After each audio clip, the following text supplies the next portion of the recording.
In an effort to help curb the state's high housing costs, the Texas House advanced Senate Bill 15 today.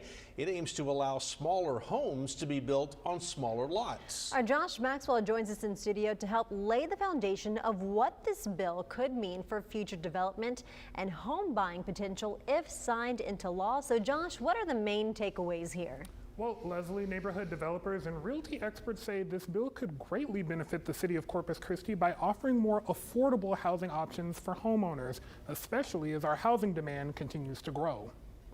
It's a milestone many strive for, but one that can often seem out of reach. The unfortunate thing right now is that it is cheaper to rent than to own. Matthew Teifke with TR3 Capital talking about the difficult and sometimes unattainable goal of owning a home.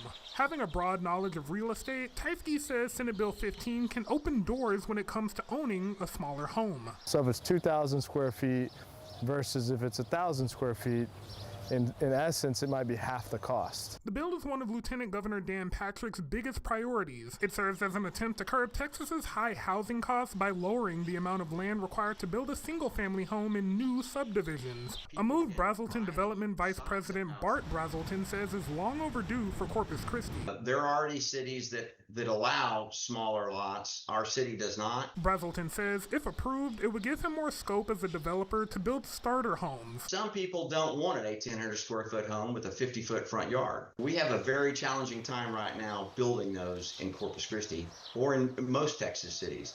This bill would allow that. Teifke says while he does support the bill, there are things to consider, like possible congestion. Like Corpus, for example, we're having a hard time with water. So we bring in more affordable units. What is that going to lead to? Brazelton says the bill could put Corpus Christi on par with other cities, both near and far. What this would do is allow us to do what has already been done in Port Aransas, what has already been done on the island, what has already been done in Houston. Now, Senate Bill 15 got preliminary approval today, but it still has to clear a second final vote Wednesday. From there, the Senate would have to checkmark any changes made by the House. Back to you. All right, Josh, thank you for that report.